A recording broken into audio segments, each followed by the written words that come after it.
Gumulantang sa buong sansinukob ang pinaka-eskandalosong revelasyon na yayanig sa bawat hibla ng ating kasaysayan at tila isang tsunami na tatangay sa buong Malacanang ngayong gabi. Sa isang nakapanghihilakbot na bidyong kumakalat na tila apoy sa bawat sulok ng internet, huling-huli sa kamera ang isang misteryosong kabaong nagawa sa purong ginto na lihim na inilabas sa gitna ng madilim na gabi patungo sa selyadong bahagi ng palasyo. Ayon sa ating mga espiyang nakatago sa bawat madilim na kanto, kumpirmado na raw ang nakapanlulumong balita na ang bangkay ni Pangulong Bongbong Marcos ay natagpuan na sa loob ng kanyang pribadong silid, habang ang mga itim na sasakyan ay nagkakaripas ng takbo upang itago ang katotohanang ang pinuno ng bansa ay tuluyan ng pumanaw sa likod ng mga pader na pilit na nagbubulag-bulagan sa harap ng sambayanan. Dahil sa biglaang pagkawala ng lider ng bansa, umalingaw-ngaw na ang balitang si Pangalawang Pangulo Sara Duterte ay nakahanda na at nakatayo na sa pintuan ng kapangyarihan upang tuluyang pamunuan ang buong republika sa gitna ng matinding krisis. Ayon sa mga saksing nasa loob mismo ng mga selyadong opisina, tila tumigil ang pag-ikot ng mundo nang makita ang agila ng Davao na naglalakad sa pasilyo ng palasyo na may dalang selyadong dokumento ng proklamasyon, habang ang mga matataas na opisyal ay nagkakandara pa na sa pagluhod, sa harap ng bagong puwersang tatapos salamat ng nakaraan. Ang bawat pasilyo ng kapangyarihan ay nababalot ngayon ng matinding kaba at sindak dahil ang bawat plano ng lumang administrasyon ay tila naging abo na lamang sa harap ng bagong pamumuno na walang sinasanto. Ito na nga ba ang huling kabanata ng isang matikas na paghahari o ang simula ng isang madugong labanan sa kapangyarihan kung saan wala nang sino mang itatangi sa lupit ng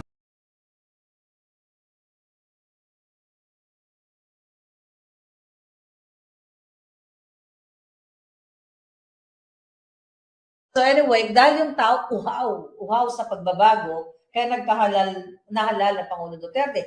And now, pinagbigyan natin ang mga mambubudol, na akala natin pabangon muli ang Pilipinas. So, ang mga tao bumalik dun sa dun sa emotion and feelings during 2015 before election na talagang kailangan natin ng isang leader na makapag-ahon sa atin sa kahirapan at maibalik sa maayos sa sitwasyon ng Pilipinas na mayroong dignidad. Alam mo, pero itong anunsyo, ito talaga yung panimula. Maraming tanong. Anong partido? Anong gagamitin ng partido? Kasi kinakailangan ng makinarya. Bagamat ang naging karanasan talaga ni Tatay Digong, wala siyang pakailangan sa makinarya. Dumiretso sa taong bayan. At mga panahon na yun, aapat lang ang kongresista niya at wala siyang kahit anong mayor or governor, no? And yet, nanalo, no?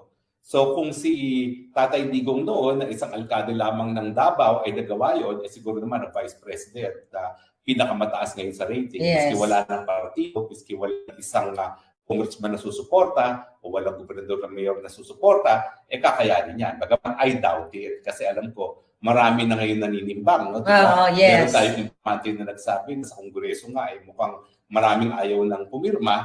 Kaya lang, wala rin daw makausap nila dahil hindi naman gagawin ni Sara Duterte yung makausapin sila dahil sa panahon nito, gagamitin ni Sara Duterte itong mga pangyayari para makita kung sino talaga pwede yung pagkatiwalaan. Correct. Kaya nga. Kaya dito natin makikita kung sino talaga yung sumusuporta para kay Inday Sara at para sa totoong pagbabago o yung lalaro lang. Para yung playing safe lang sila para protektahan yung kanilang mga sarili. So dito tayo magkakaalaman. Kasi makikita natin to spokes kung sinong sisipsip, kung sinong totoo for Inday Sara and for sa taong bayan. So, sa tingin ko, talagang malupit ang bakbakan ngayon. Ngayong araw na to hanggang sa 2028. In fact, itong anunsyong ito, tingin ko, naka-timing sa impeachment. Yes. Para magkaalaman na kung sinong pipirma. Markado na mga pipirma. So ngayon, tignan natin ngayon kung makakakuha pa sila ng one-third. No? Siyempre, wala namang survey nagsasabing hindi mananalo si Inday Sara kung ang eleksyon ngayon. Tignan natin kung mga politiko na malakas dapat ang radar sa sentimiento ng taong bayan ay pipirma pa dyan sa impeachment na yan. At yung mga pipirma, good luck sa inyong lahat. No? Dahil naman talagang unless talagang magagarantihan ang pandaraya sa 2028, mukhang ang susunod na presidente si VP Sara na talaga. Nakikita naman natin. Kasi wala naman silang yun nga, strong candidate. Si John Vic sinubukan magpa-pogi points. Wala. Si Cheese Escudero, tignan mo, mukhang sila mismo sumira. So, wala silang matibay na kandidato. Kaya ngayon, kaya sabi ko sa posto kanina, nararating na sila. At sabi naman na nagko-comment sa atin, Shake, rattle, and roll. Shake, rattle, and roll. Sabi ka na. So, sa partido, sa tingin ko, hindi masyado bibigyan ng importansya ni Inday Sara yan. Miski siya independiente, pero tingin kong gagawin niya, magpapa-adapt siya sa mga partidong gusto mag-adapt sa kanya. At sa tingin ko naman ngayon, dahil ang mga bilyar ay ginigipit din, although hindi natin alam kung paano buboto yung magkapatid sa impeachment, no? Eh tingin ko, isa sa mag-a-adapt dyan ay ang nasyonalista. Ang PDP sigurado na. Hindi ko lang alam kung talagang papayag si VP Sara na PDP lang magdadala sa kanya, no? Dahil alam naman natin na konti lang din yan. Now, iwan muna kita dahil meron lang akong appointment interview. So tuloy ka lang dyan. Ha? Okay. So, alright. So, ayan, may interview si Spokes. At, So, yeah, may interview siya, kaya ako na lang muna. So, mga kababayan, excited ako na, na magkaroon tayo ng presidenteng Sara Duterte dahil nakita naman natin, pinagbigyan naman yung bangag, pinagbigyan naman ng Marcos bangag, pero tignan mo ano nangyari. 'Di ba?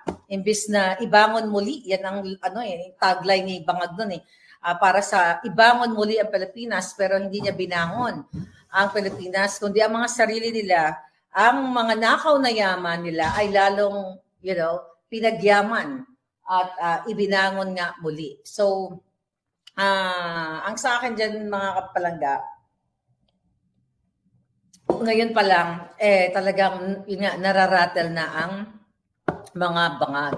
Kasi wala talaga silang strong candidate. Pero nakakatuwa, no? Dahil si Inday Sara, hanggang sa huli, itong speech niya, talagang nandoon yung paghingi niya ng kapatawaran. Okay? Talagang siguro, sa bawat araw ni Inday Sara, ang iniisip niya, bakit nga ba ako? Okay, bakit nga ako nakipag-partner dito sa mga bangag na ito at mga hayop na ito at itong naging kapalaran ngayon ng taong bayan. So nagkaroon siya ng guilt, no? Na kung hindi dahil sa kanya, which is aminado naman, pati tayo ng mga sumusuporta, like ako nabudol din, kung hindi dahil sa kanya, yung walang presidenteng bangag ngayon. Pero I think, sabi nga natin, lahat naman ng bagay ay mayroong reason kung bakit nangyayari. So nakita natin na talagang ang Marcos family ay burahin na sa lipunang ito. Burahin na sila, zero. Kaya naman ang ating title ngayon, ano ang sabi natin? Sino ang presidente niya?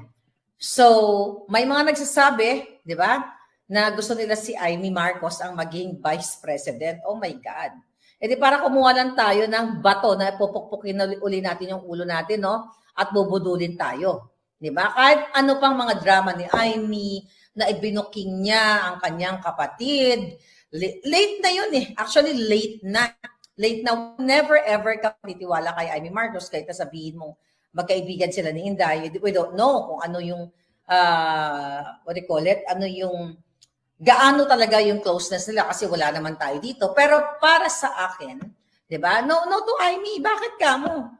Kung talagang gusto ni Amy na mabago o bumangon ang Pilipinas, noon pa lang, alam niyang nag-a-addict ang kanyang kapatid, hindi niya nainantay pa na may nag-expose na isang maharlika o nag-expose ng, ng mga pagbabangag ng kanyang, si Pangulong Duterte, di ba, nagsalta din yan noon. Alam naman natin na talagang alam na alam ni Amy Marcos na addictos yung kapatid niya. So, paano ko pagtitiwalaan yan? Mga kababayan, paano natin pagkakatiwalaan yan? Hindi natin pwedeng pagkatiwalaan dyan. Sabi ni Palangga, Duterte Marcoleta. Ay, oo naman, di ba? Duterte Marcoleta. So, para sa akin, never again. Kasi let's say, for example, okay, pag-usapan natin. Si Amy ang maging vice president ni Inday. Hindi ba kayo mag-iisip? Blood is thicker than water. At pag dumating na ang panahon na Duterte na ang presidency at singilin ang lahat ng mga kasalanan ni Bangag, ang pagnanakaw sa kabanang bayan, ang pagpakidnap kay PRRD. O, di ba? Alam naman natin ang role ng vice president. Kung si Amy ang president, baka, it's the same thing. Gugurgurin si Inday, kung ano man ang gawin, another impeachment, chuchu. Ganun lang naman yung paikot-ikot na parang tayong gagong naglolokohan. Basta ako never again sa mga Marcos. Never again. Okay?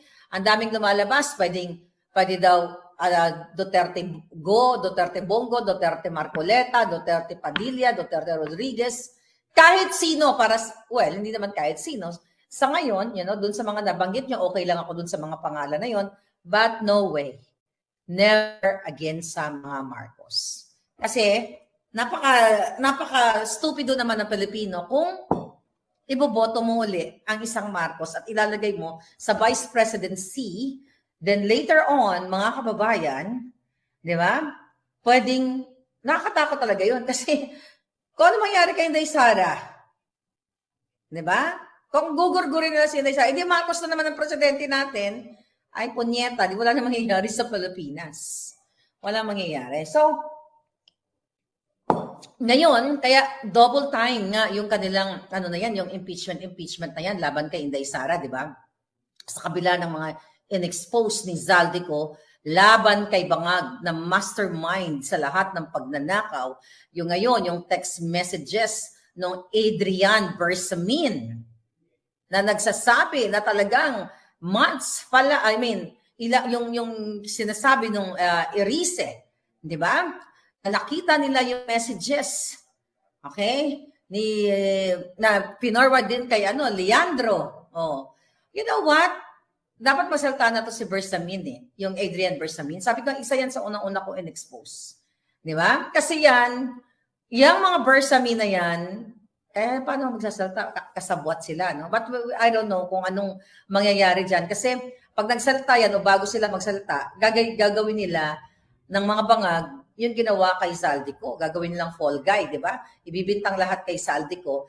Then later on, pag nagsalta siguro yung Bersamin na yan, Adrian, at saka yung executive secretary, baka it's either kakasuhan din sila at gugurgurin, Ganun lang naman ang laro ng mga Marcos, Kaya ako never again talaga ako sa mga Marcos. So, dyan sa impeachment na yan, ni Inday Sara, alam naman natin na talagang gusto lang talaga nilang gibain si Inday Sara. Pero hindi ibig sabihin nun na kapag na-impeach nila si Inday Sara, well, definitely, I'm very positive na hindi mangyayari na ma-impeach sila.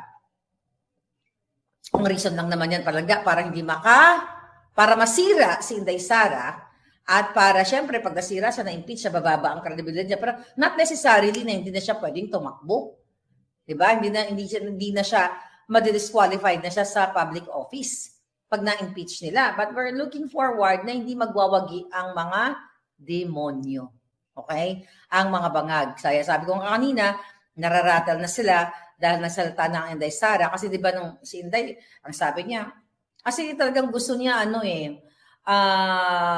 doon lang siya sa Davao. Parang na-force lang siya siguro na, not really na-force. Nakita niya kasi ngayon na talamak na yung talamak na talaga yung sitwasyon ng taong bayan. Right? Sabi niya, pwede din spokesman Roque. Pwede rin naman. Diba? Nanginginig na ngayon si Trillanes, sabi ni Jasmine. So, dito natin makikita. Kaya, kung ako dito sa mga kasabwat ni Bangag, alam niyo, kung ako sa inyo, like yung Bersamin, ikaw, Pangandaman, dahil pinangalanan ka naman ni Zaldico, nakasabwat ka ni Bangag, magsalita na kayo or else may kalalagyan kayo sa lahat ng mga kadyutahan, sa lahat ng pagnanakaw nyo sa kaban ng bayan. Lahat yan sa DBM. Ang mga kasabwat dyan, yung mga kasabwat, yung mga susubels. Lahat dyan, yung mga nagko-cover up sa'yo, Pangandaman, sa inyo, Bersamin, may kalalagyan kayong lahat. It's either may kalalagyan kayo sa sementeryo dahil pipirma na ang bulate dahil kakarmahin na kayo lahat sa pagnanakaw ninyo or pananagutan ninyo ang mga kasalanan ginawa ninyo sa kaban ng bayan at sa Pilipino patuloy na naghihirap. Kaya nga sabi ni Inday Sara, hindi siya ipinanganak para lang to have, her own happiness, pero para sa Pilipino, may purpose yung buhay niya. Alam mo, nung nakikita ko si Inday Sara doon sa hig, palakad-lakad siya. Sabi ko, parang ang simple-simple lang talaga niya. Pero kasi sabi ko, vice president siya Dapat talaga si Inday talagang nag-iingat. Pero kasi bata pa siya, syempre bata, I mean, ilang taon na ba siya? 47 years old. Sabi ko, that age, very, prime, you have to have happiness in life, family, ganyan-ganyan. Sabi ko, kawawa naman to si Inday Sara, no? At that age, talagang, tas maliliit pa yung mga anak niya, kailangan niyang harapin, di ba? Harapin ang mga obligasyon bilang Vice President at obligasyon niya bilang anak sa sa nangyayari ngayon kay Pangulong Duterte, and also bilang magulang, di ba? Bilang nanay, at ngayon yung mga tao talagang sobra yung panawagan na dapat maging presidente siya, di ba? So, sobrang hindi easy no? Hindi easy ang pinagdadaanan ni Inday Sara, pero grateful pa rin tayo dahil nga matapang niyang in-announce ngayong araw na ito na siya nga ay tatakbo bilang presidente. Kaya dun sa mga taong nagmamahal kay Inday Sara, talagang sobrang protektahan niyo si Vice President. Okay?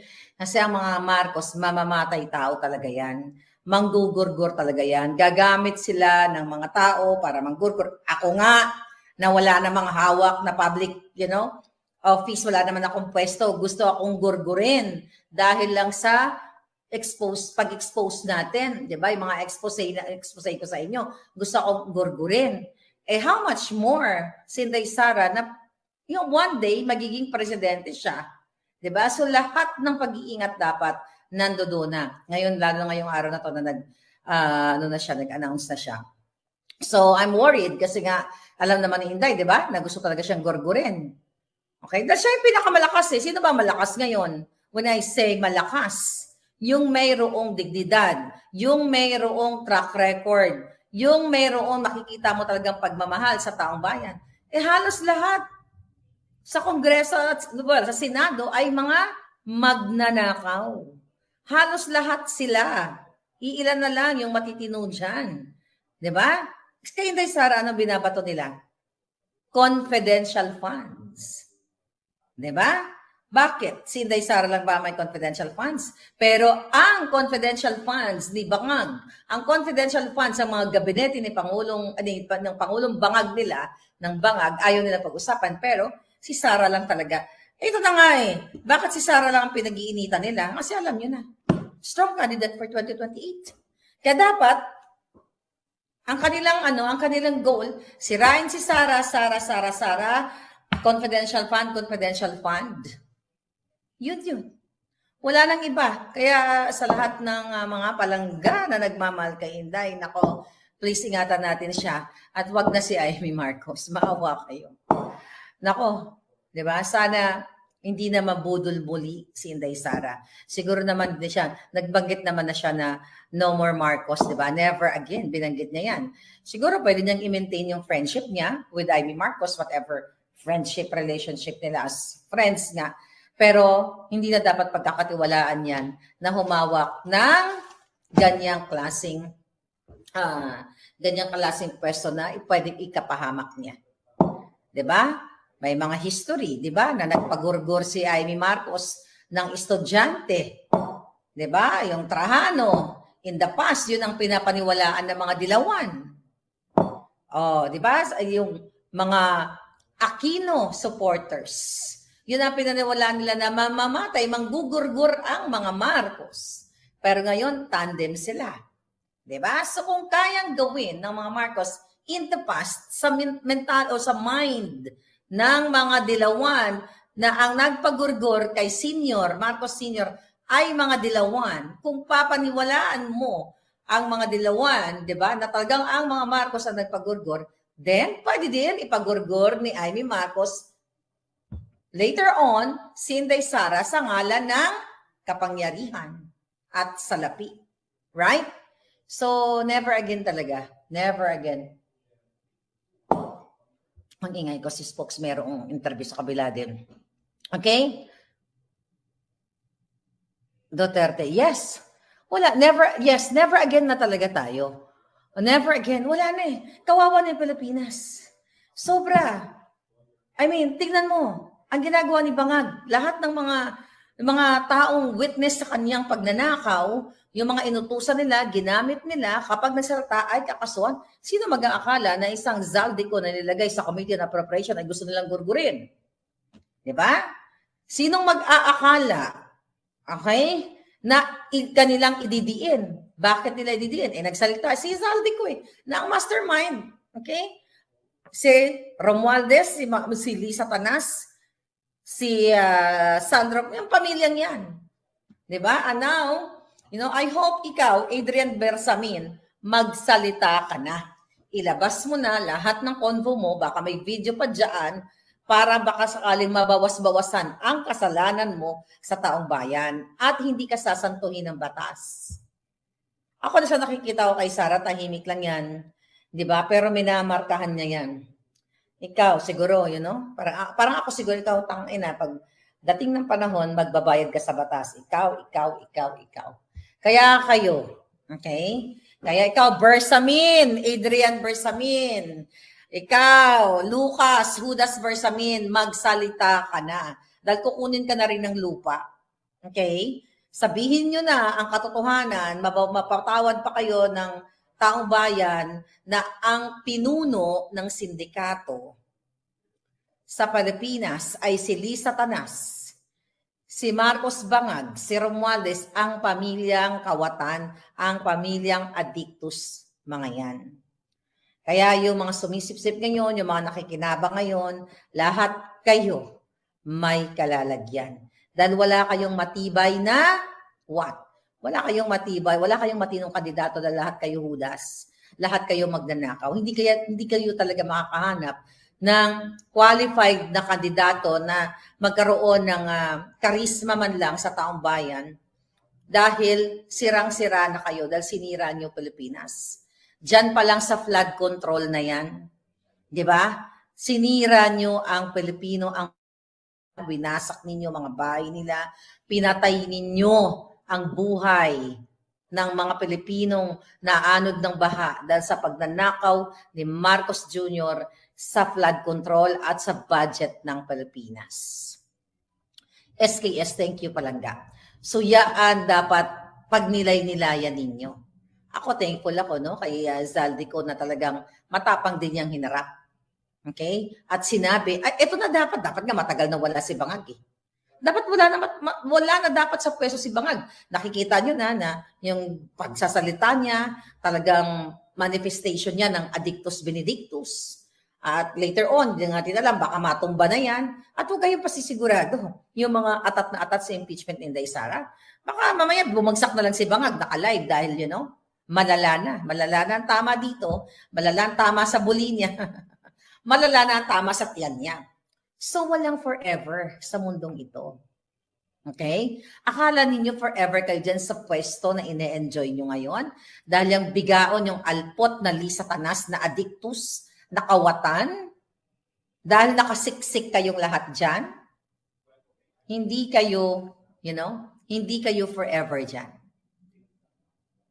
Sabi ni Palangga, pwede din daw si Pulong, Vice President. Hindi natin alam.